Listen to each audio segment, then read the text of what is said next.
छी, नहीं अछि हमरा लग में दूटा चेहरा, दूटा मुंह आ दू रंगक जीवन। हम जे छी से छी आ जे नहीं छी से नहीं छी। हमरा एहि गपक कनियो नहीं अछि मलाल जे हम फिट नहीं बैसैत छी सीता आ सावित्री खाँचा में।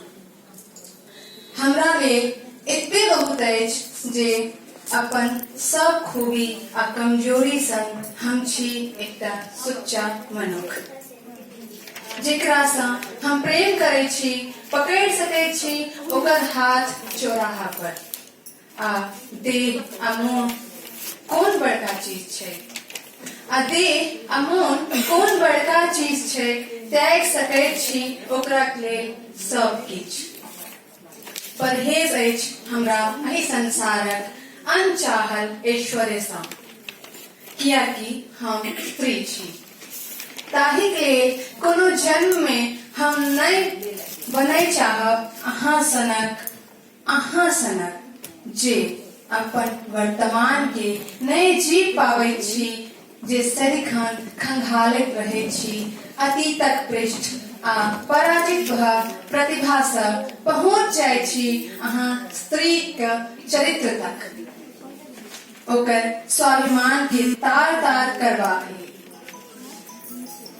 मानलहुँ जे बहुत रास तीर अछि अहाँ के तर्कस में, मानलहुँ जे बहुत रास तीर अछि अहाँ के तर्कस में, जाहि में लागल अछि एक सँ एक गंभीर बिख, आ संगहि संग अछि समाज सेहो अहाँ के संग।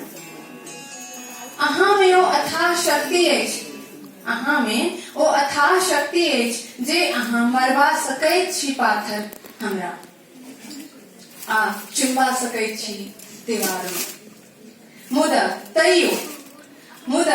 तैयो संतोष अछि हमरा एहि गपक जे हम त सनातन सत्य छी, जे कहियो धरि नहीं मिटा सकैत छी, कियाकि जो स्त्री समाप्त त संसार समाप्त।